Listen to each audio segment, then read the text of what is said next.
I don't do tourist plebeian exits from my nature zones. I have my own. It's like a form of birth and or death, depending on how I'm feeling when I'm entering and exiting nature. Don't take it lightly.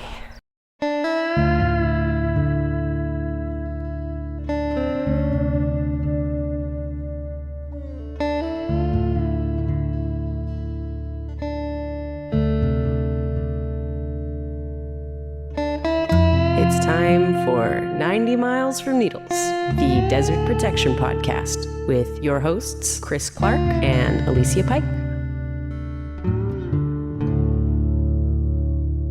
Well, hey, welcome to 90 Miles from Needles, the Desert Protection Podcast. I'm Chris Clark. And I'm Alicia Pike. And we are sitting in a great big pile of boulders, enjoying an unseasonably cool June day in the Mojave Desert. And I was thinking about a story recently. Early on in my getting to know the Mojave Desert, I actually didn't like it very much. If you were going to give me a trip to the Mojave Desert, I would have gone. But my conception of what a desert was supposed to be like, or my conception of what kind of desert I wanted to hang out in, was more like Arizona upland, Sonoran Desert. The pretty desert. The pretty desert, the one with the cacti. With air quotes. Yep. I'm throwing air quotes when I say pretty desert. This was early on, before I really started noticing anything about the Mojave, but I remember impatiently speeding through the Mojave so that I could get to Arizona and the saguaros. So you've been that guy. I've been that guy. And this is like 35 years ago, so Yeah. I've had plenty of time to reflect on my wrongness, but Well, it's not just that you've been that guy, it's that I've been that guy, and my friends are that guy. Like, we're all that guy until we're not. And that's kind of what we're talking about today, right? yeah, we spent a lot of time talking about what other people get wrong about the desert. And that's fun, and people do get stuff wrong about the desert, and it's important to talk about why those things are wrong. But we also don't want to be scolds. We get stuff wrong about the desert all the time. These are our that guy stories. Yep. And so we're just going to spend a little bit of time talking about things we got wrong about the desert or about an individual desert. And there are things that we continue to get wrong to this day. It's a constant lifelong learning process. I have no stories. I didn't get anything wrong. I love the desert, and the desert loves me. I'm sorry, I just had to say that.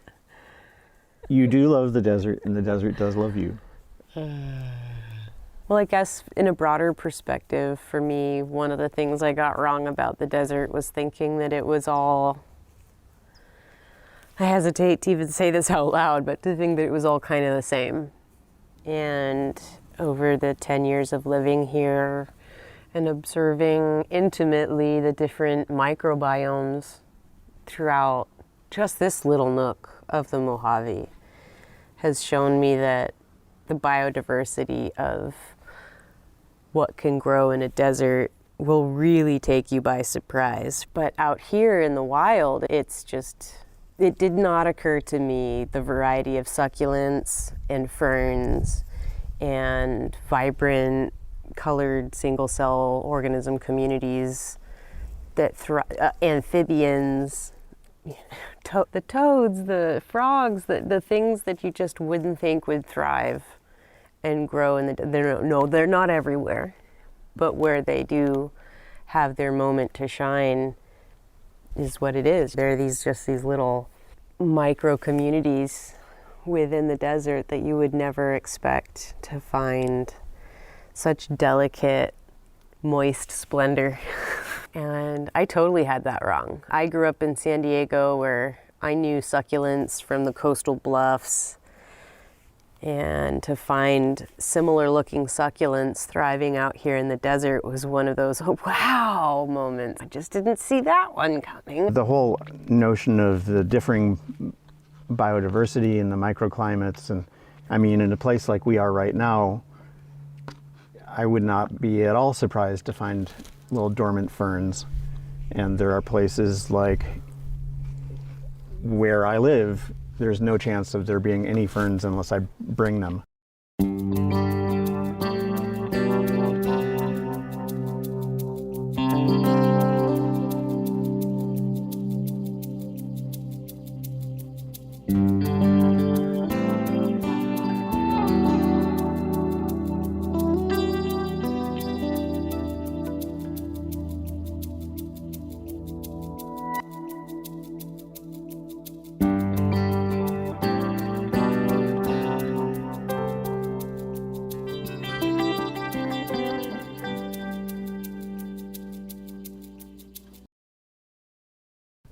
We were doing really good.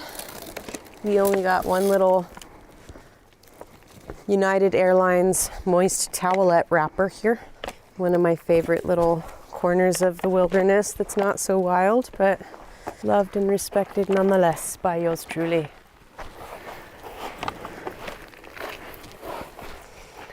Oh, little spider. Oh, no, not a spider. Beetle. Looks like a squash bug, maybe? Yeah, it does. Oh, let me lead us out. Okay, trail boss. Yeah, in this case, there's the easy way, and then all the other ways are going to be inconvenient in one way or another. And while this one may require a little bit of careful vertical stepping, it's honestly the path of least resistance, I swear. I swear it. Yeah, I've learned with you. Sometimes it's just okay to be like, oh, I know the way out of here. Yep. Let me. Old Alicia would have been like, just follow him, it's fine. Keep him out of trouble. But you know you'll get out, but it's like, you know you're gonna hit that hedge of acacia too. That's what's over there. You gotta pass through a thorny hedge. I did that precisely once. Found my little goat trail and I don't go back. What an absolutely gorgeous afternoon though. That was really nice. I'll take it. Early June, some years. The end of May felt like summer. May feels like you're already in the doldrums. It's not a good sign. But June, oh, this feels great. Look at that. Very cool. That looks like a baby mistletoe. Yep. On creosote, which you don't see every day. Yep, when you got a bunch of phainopeplas up to no good. So we're on our way Oh, I see the flowers from here. through the wash at Rattlesnake Canyon here in Indian Cove, Joshua Tree National Park. And driving in, we could see that the desert willows were in full bloom. Tremendous puffy white dots, like a pointillism masterpiece, impressionist era. Oh, the butterflies are bouncing around. What a scene. Let's go bury our noses in the divinity. Oh, look, this cremaria is in bloom and seed. The fresh seed pods look so velvety. And they do have a velvet underneath the Velcro-like spines. It's really soft. Isn't that just the way? A lot of people are like that. Not me. I'm all spine all the way down. Well, I thought you were gonna say you were all soft.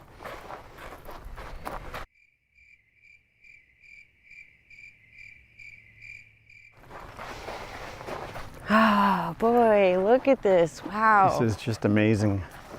Wow. It's like the wall hit me. Can you smell that? I can. Wow. Rich.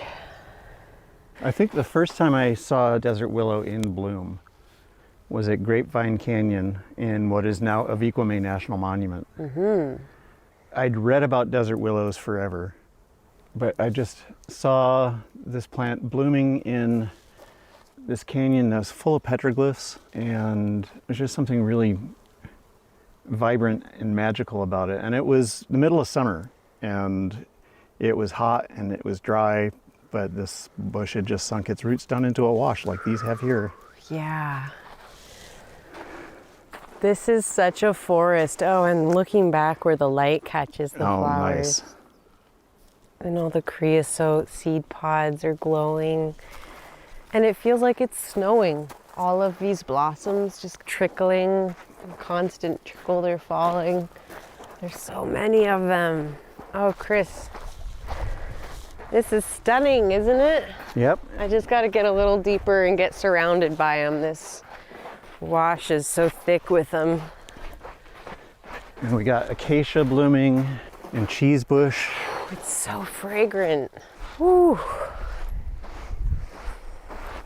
We're getting right into a little clearing in the middle of a bunch of trees, the willows, so we can be surrounded.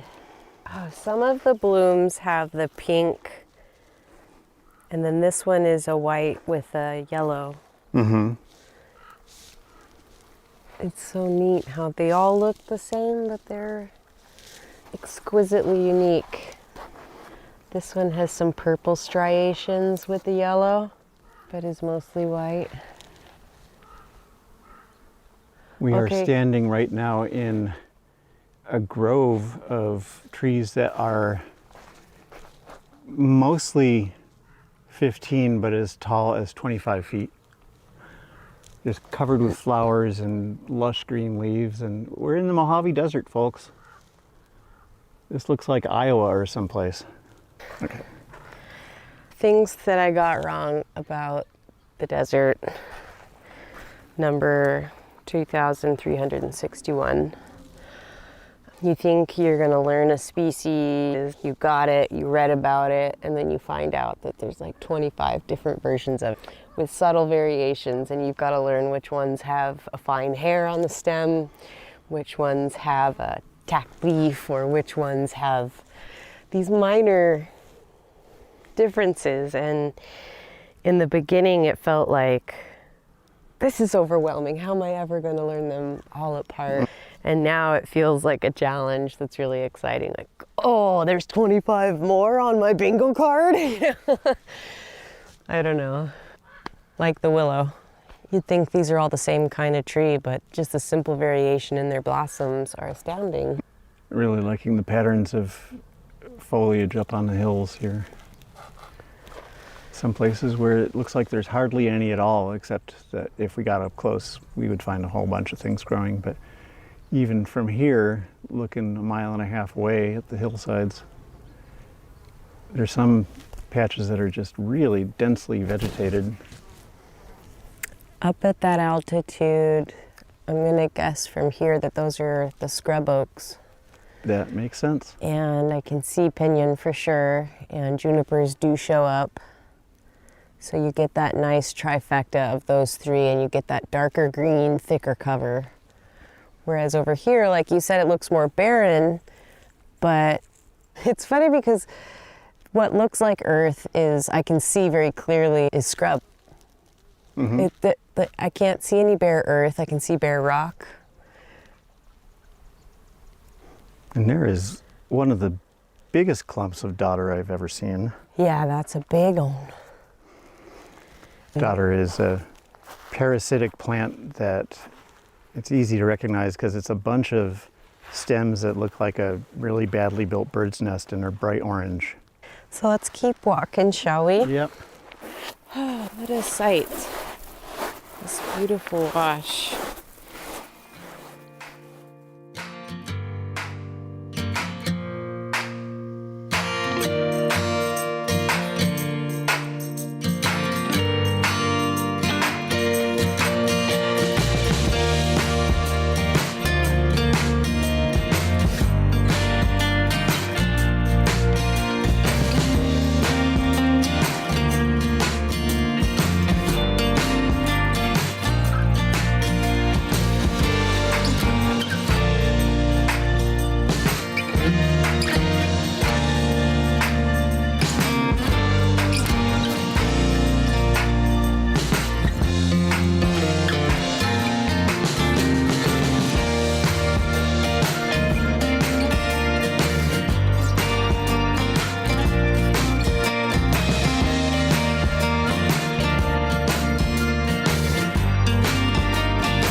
Okay, so things I had wrong about the desert, number 241.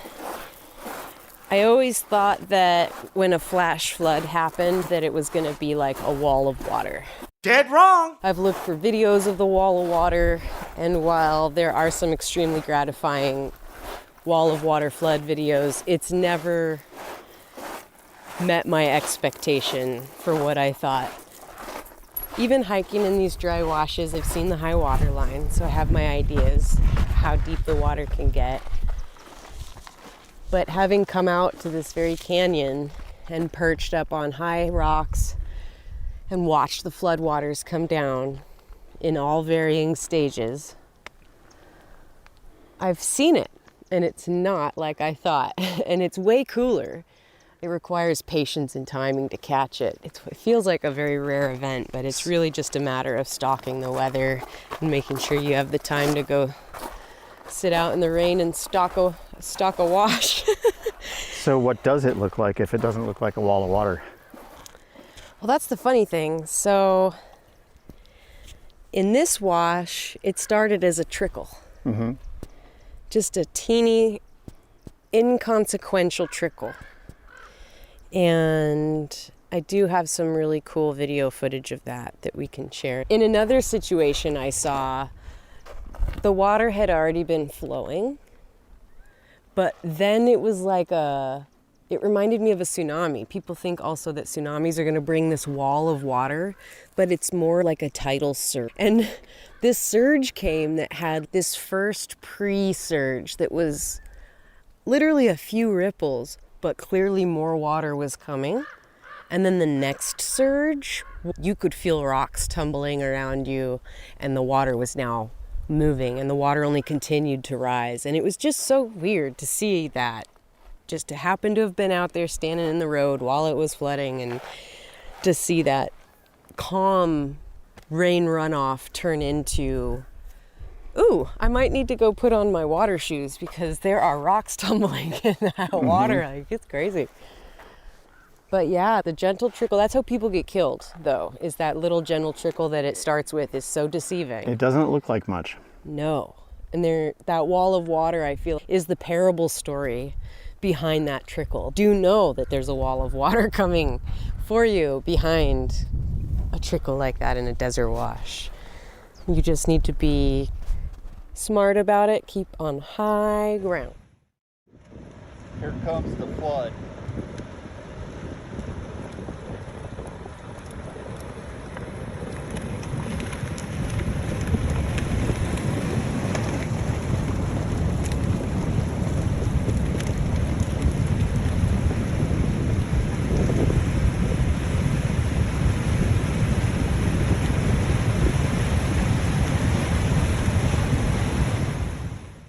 Something I got wrong about deserts for a long time, and I still get it a little wrong just because of reflex, is I was terrified of running into rattlesnakes when I first started visiting the desert.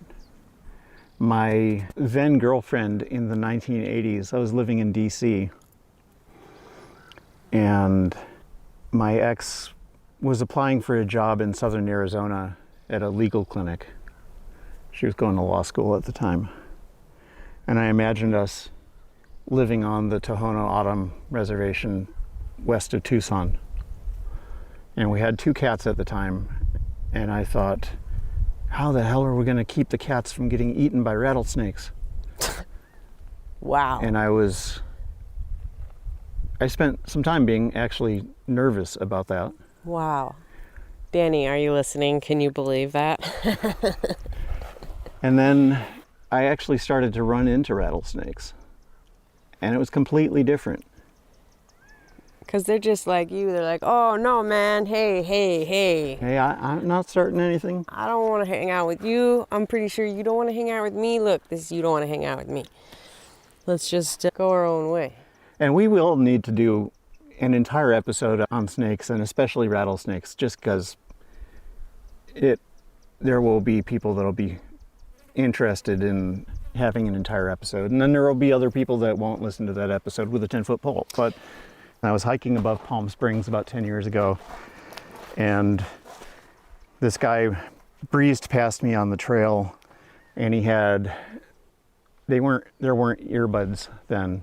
It was like corded earphones, and he was just booking on past, and he waved at me, and he was happy. And I walked about 5 more feet, and there was a red diamond rattlesnake in the middle of the trail that he had clearly stepped over. Oh my goodness. And he just went past it without even noticing? Yep. And that snake rattled at me. And I said, all right. And I just sat down like 5 feet away from it. It gave you the, oh, thou shalt not pass. What is your favorite color? And you're like, okay, And so I had a conversation with the snake, and I probably still have that video somewhere, where I just waited for the snake to get tired of being where it was, and it decided to head uphill. And it was a very pretty snake, and it stuck its tongue out at me a couple of times, trying to figure out who the hell I was. This warm thing is still nearby. Yep. And it's big. And same with speckled rattlesnakes. You know, Hart walked right past one at one point that I hadn't seen.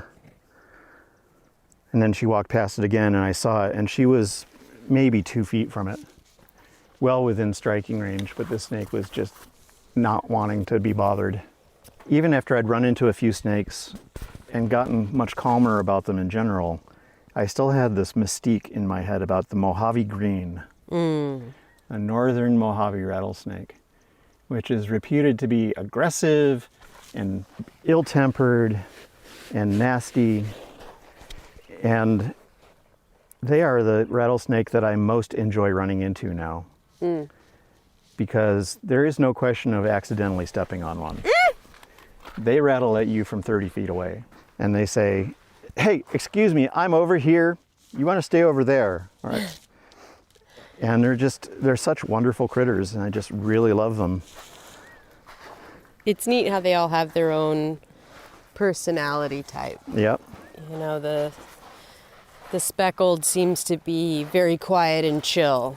You know, unless you get really close and hover for too long, it's just going to be quiet. Now that's interesting. This wash is closed up, but the signpost is here. And the level of evasive, oh, these are almost all purple. They're like a lavender Oh, nice. with deep fuchsia striations. Again, these willow blossoms. Oh, they're covered in ladybugs and carpenter bees and Biological diversity. biologica.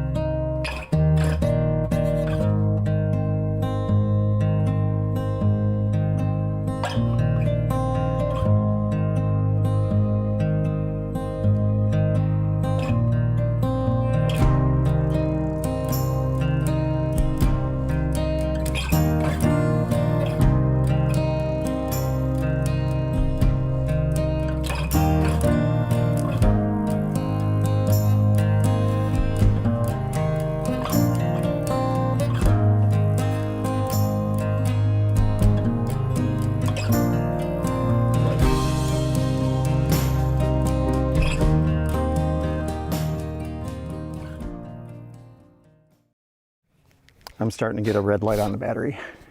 Mine's still happy. Okay. This very buggy here. I gotta move out of this area. They're like, ooh, fresh meat. Get her. Shall we head up and... Oh, who's this little guy? Is this a penstemon? How do you pronounce that? Penstemon? Penstemon?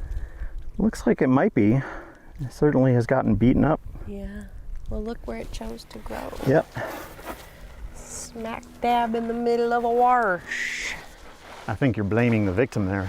Oh no. It was the environment that the victim was subjected to. Oh, there's something else I've gotten wrong about the desert. Yeah? What? Thinking that it's really a durable environment. Dead wrong. Thinking that you can ride your dune buggy or your quad or explode your nuclear weapon or have your cows stomping on the crypto or whatever, and it just all was no big deal because everything here is tough, and there are aspects of that that are almost true. The plants here are really tough and they are used to being defoliated, a lot of them, so they will come back after a flash flood and a wash or something like that. And I think universally, all of this matter is going to be continually recycled by the universe over and over. It's a closed loop system. But at the same time, as an ecosystem and as individual things living in the ecosystem, they are very sensitive. And it took a while for me to get that. Yeah. What is this, bladder sage? Yep. Had a good year, this bush did. It used to be called Salizaria. It's called something else now. Paper bag bush. This is what happens. Year after year, you study the names, and then you start learning their second names, their Latin names, their common names, and that's when I noticed progress. Because I could not say paper bag bush. My brain wanted to say parachute plant. For years, I struggled with that. Before I even moved out here full time, I knew what this bush was, but in my mind, it was parachute plant. Like MC Hammer's clothes. Yeah. Are you dead or are you still going? I'm still going. This is a big yucca. It's got some developing fruit up at the top. Sometimes they look like little watermelons when they get those green, the mottled green. Look like little meloni. These are little daggers. Ouch. Wow, it's such a big group. What'd you say? 12 feet? Yeah. Tallest one? Yeah. Probably well into the 4 digits as far as age. And the crown on this. Yeah. Relatively new growth. It could be 30 years. It could be, that would be what I would say, what, like in the 8 to 10 foot range? 6 maybe. 6 to 8? Yeah. Now, admittedly, this has gotten more water than the typical Mojave yucca, so it might have grown a little bit faster than the others. Yeah, that's true. But I'm still thinking it's got to be more than a millennium old. Yeah, the ring it's a diameter. millennial. The ring. Do you remember the calculation for the ring diameter? I do not. Because now I'd say that ring diameter was in the 8 to 10 foot range easily. Yeah, that's for sure. If not more, like 10 to 12, because some of these are pushed out. And we've got a woodpecker hole. Oh, look at that. Good spot. I want to get closer, but I know and have much respect for this bush. And every time I find myself lurching forward, I lurch right back. We will take a photo of the... What a great little dugout. And of course, here's a critter den of some sort. I'm not seeing an immediate proliferation of pack rat poops. I'm seeing more bunny poops, and the size of that hole makes me think that this might just be an Audubon nest. Yeah. What do you think? That looks about right. Needle cottontails. There's a bone there. I was just going to say, is that a portion of a vertebra? Ouch. That's, you're getting too close. Yeah, this is like a coyote vertebra. Well, that's a good warning sign, Bun Buns. You put that on your doorstep. That's smart. Yep. Eat that calcium. Yeah. You'll gain the coyote's strength. So a little secret that we haven't really talked about, at least in anything that made it into the published version of the podcast, is that we on occasion will get out to places like this and have our recording equipment, and it will be running low on batteries, and it's like an ongoing running joke the universe has in this podcast. This has been very simple. I'm just looking at the battery indicator light turning a sort of red color, but there have been times when we have talked and For an hour and a half. talked for an hour and a half and then not had it record, or paid close attention to whether or not the battery was still good and gotten 3 sentences in and had cheap rechargeables just sort of peter out because they've been sitting outside the charger for 2 weeks and lost all their charge. So yeah, we've had it all the ways, but I feel like we're just budding little babies, you know? Our equipment, as people learn about our podcast and our support grows, we're going to be able to upgrade our equipment and supply closets so that when we go out on trail, we have a second and third set of batteries, and perhaps even a second and third F2 just in case, you know? Yep. And if you want to help with that, you can text the word needles to 53555. And that will bring up a little link that you can hit and donate to us. Because redundancy is key with technology. You gotta always have at least 2 copies, 3 is better. Because we don't want you to lose this data. We got a lot of good stuff to share with you. These bugs want me to share my blood with them. Yep. They really don't want to. Precious bodily fluids. You can't have it, it's mine. So I think we should just loop around this creosote and walk back around the rock pile because I don't like walking out that main trail. All right. I don't do tourist plebeian exits from my nature zones. I have my own. It's like a form of birth and or death depending on how I'm feeling when I'm entering and exiting nature. Don't take it lightly. So there's sort of a twofer for something I've gotten wrong about the desert and still get wrong about the desert. Yeah, what's that?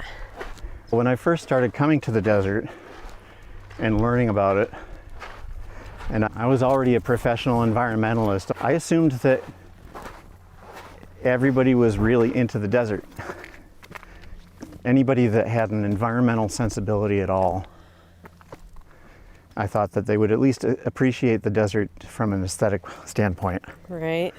And then we get to 15 years ago, and I'm hearing from all these environmentalists that I know that they think the desert is the best place to pave for solar. So then I started assuming that nobody likes the desert except for desert rats. Oh, wow, you're riding that spectral wave. And so that's wrong too, because there's a lot of people out there that love the desert. The cat claw has got me. Wait a minute. It's a wait a minute bush. I was just saying what the bush said. What? But people love the desert, and there are more people that love the desert now than there were back then. Yeah. So I'm really glad to be wrong about that. I want to go back to that batholith over there. All right. I did enjoy checking out this cute little cubby of a nest, but I just feel very drawn to this rock. I want to cross it. Another thing I got wrong about the desert is that I never expected that I would actually get to live here. And I'm still surprised by that. And it's 15 years since I moved here. I definitely had that wrong about the desert too. Because I always envisioned myself living in the forest, in the woods. Mm-hmm. And even though I was drawn to that, there were a lot of reasons why it didn't make sense. My body type is just so thin. I can't deal with real winters. You know, the bugs, they love me wherever I go. It doesn't matter what continent I'm on. I do not belong around lakes and trees because I'll just be getting eaten alive all the time. And I don't want to soak myself in bug spray all the time just to exist outside. The desert is more me than I would have ever thought. I'm the one who gets chilled easy. So being able to walk around for most of the year with average to minimal clothing on in order to protect myself, even in the summer, just draped a loose cotton dress with a loose cotton overshirt is plenty of sun protection and breathability. And I would have just never thought, even though I bitch and I get real angry every year from the heat, I still never would have ever thought in a million years that I would elect the desert. I ended up here by chance. That's just how the dice, you know, came down the table in my life at the time. I will stay here. It's my home.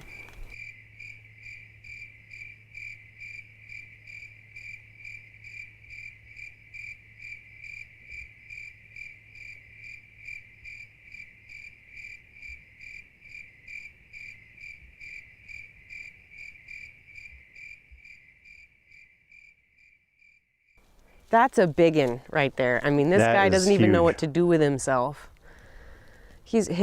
Two of his bloom branches broke off because they're so heavy.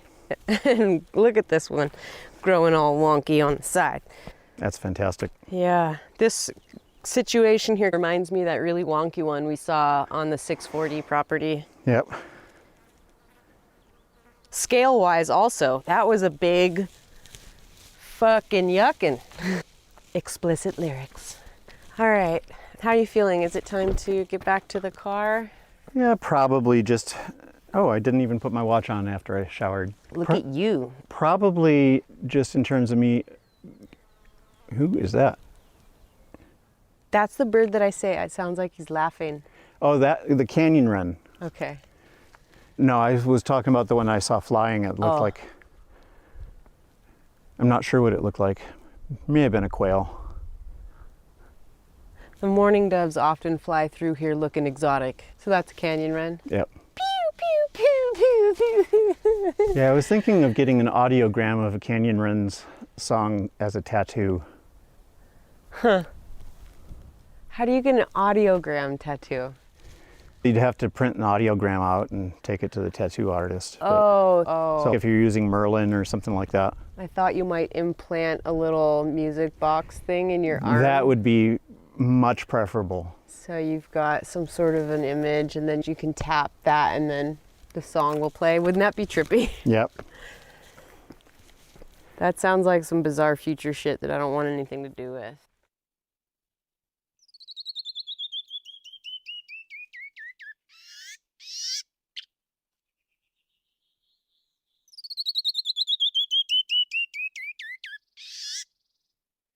Things I got wrong about the desert number 4,541.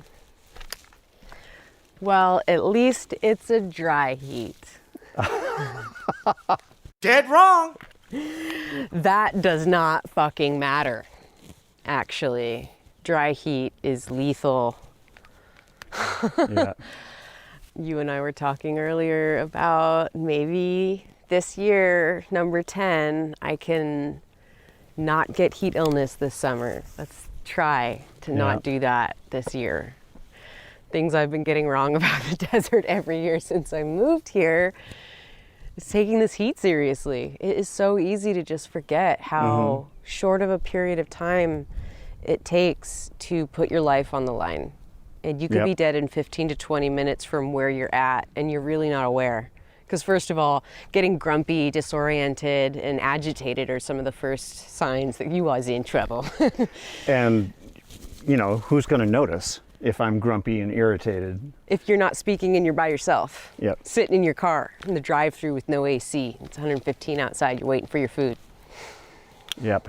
It's the middle of COVID, so half of 29 Palms is also in that drive-in, and you did not know that when you rolled into that line, it was going to be a 45-minute wait in your no AC. It's like, oh, oops. Yep, and that's something that I keep getting wrong too, not only for myself, but for people I care about, as witness the hike you and I took 3 weeks ago, was that? Over by the Calumet Mountains, east of Joshua Tree. And it was a really good hike. I'm glad we did it. Beautiful hike. And there was amazing cryptobiotic soil crusts out there.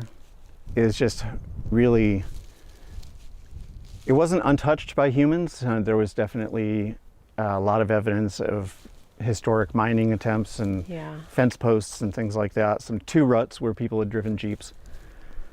But it was unspoiled desert and really beautiful.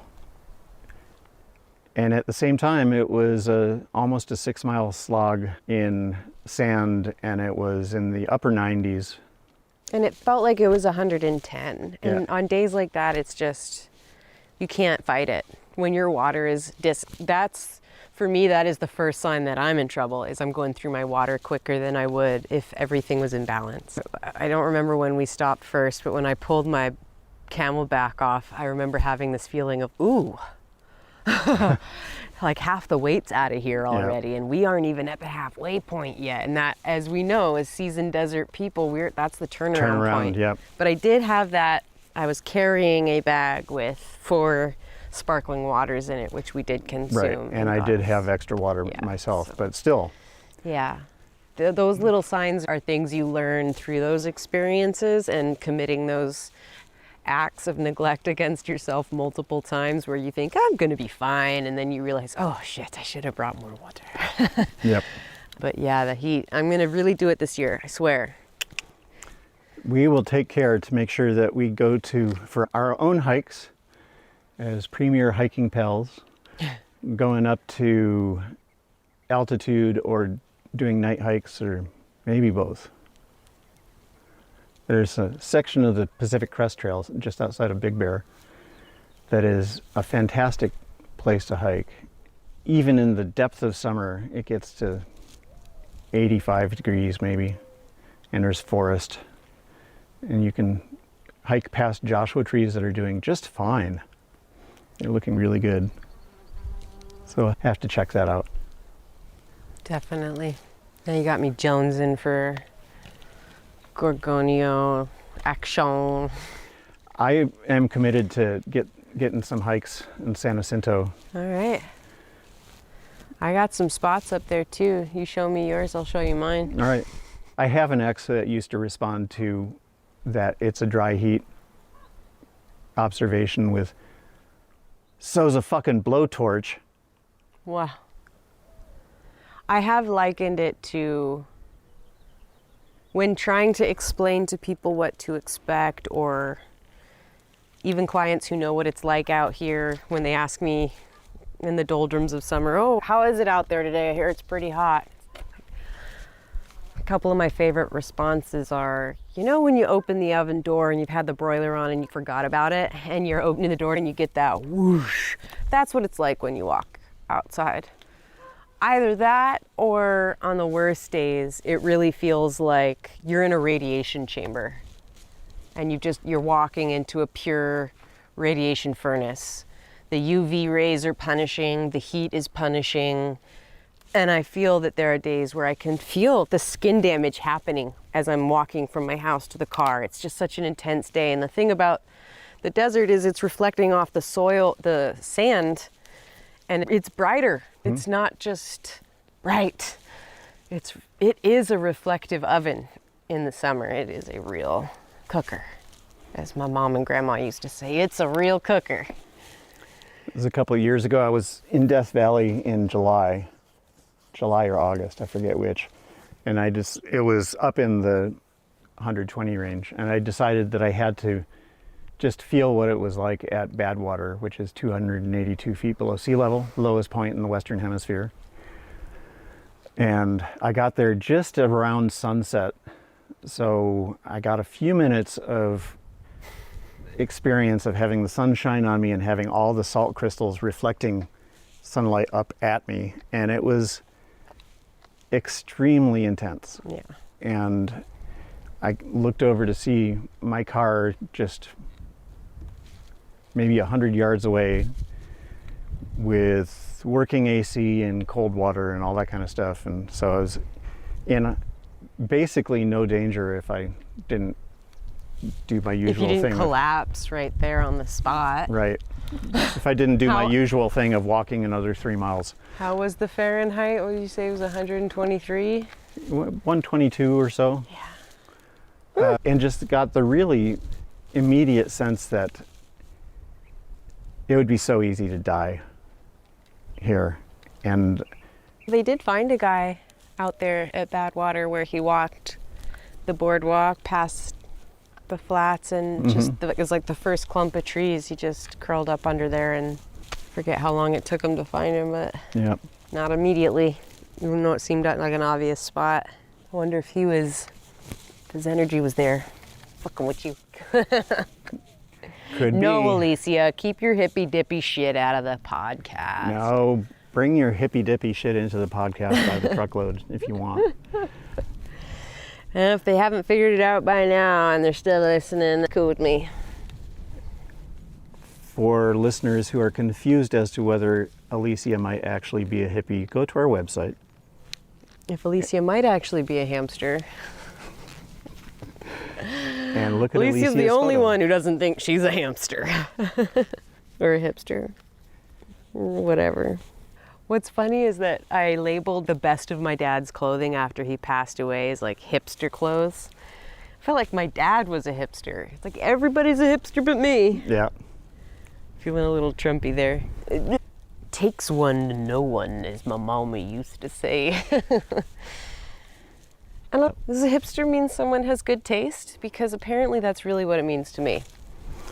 All the things I think are hipstery about myself are things that I think are in good taste. I think if you're calling somebody a hipster, you're accusing them of being trendy and insincere. Oh, I am timeless and authentic. Get out of the way, old terms around hipster. That said, back before there was such a thing as a hippie, and people were referred to as hipsters in the late 50s, early 60s. The beatnik hipsters. Yep. And I think the word hipster was coined by Herb Caen from the San Francisco Chronicle, the late columnist there. But it wasn't an insult. It was a descriptor of somebody who was not concerned with making a metric fuck ton of money, wanted to be involved in art and beauty and doing drugs and having sex. Oh, sounds great.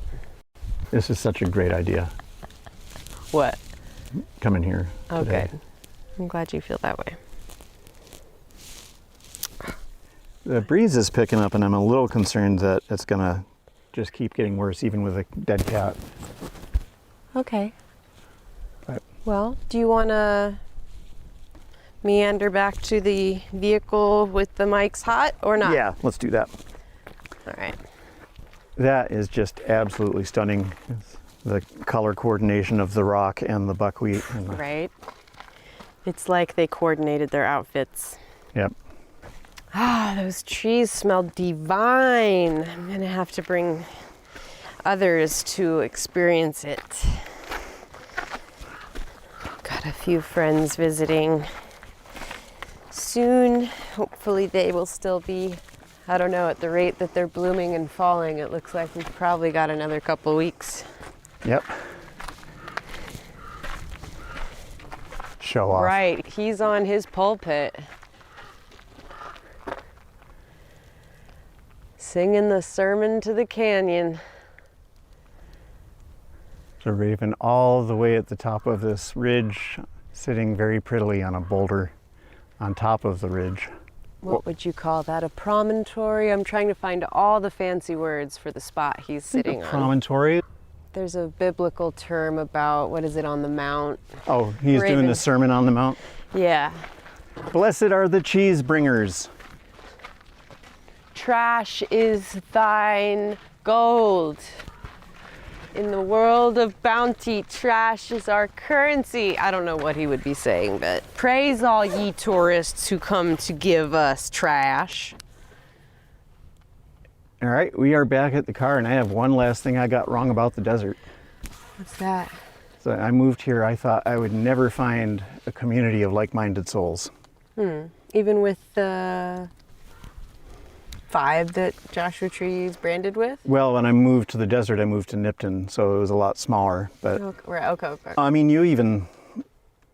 when you met me, I was complaining about, it was more of the romantic relationship kind of thing, but I just was having trouble picturing really fitting in here, and it's home now. So was I. I'm glad we figured we could fit in together. Yep.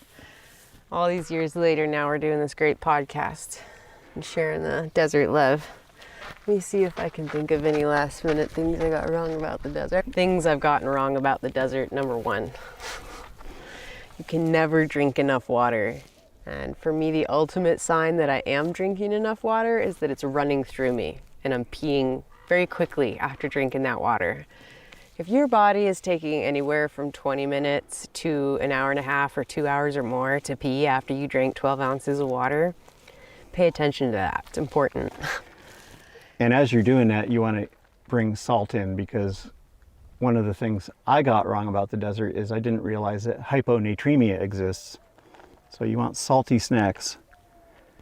It's way easier to get hyponatremia than you think. That's basically you drink so much that it washes the sodium out of you. But it's really easy to take sodium into your body. And it's an excuse to bring potato chips on your hike. Or any other of your favorite salty snacks, like Yep. almonds or beef jerky Or just a shot glass full of soy sauce.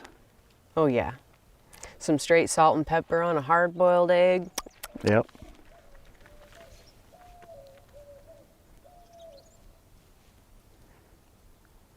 I wonder if it picked up that. I'm sure it did. I can capture it. That's beautiful. I think Right. we've got another episode in the can here. Yeah. Please check out our other episodes, 90milesfromneedles.com.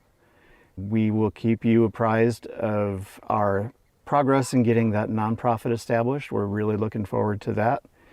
If you want to be kept abreast of what's happening with the podcast, check out our newsletter. You just go to 90milesfromneedles.com/newsletter and you can subscribe there. It's a Substack. That's because we're hipsters.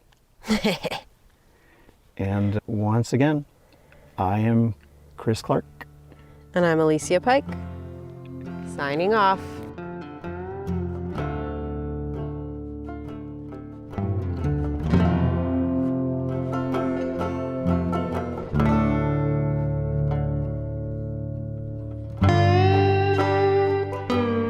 We hope you've enjoyed this episode of 90 Miles from Needles, the Desert Protection Podcast.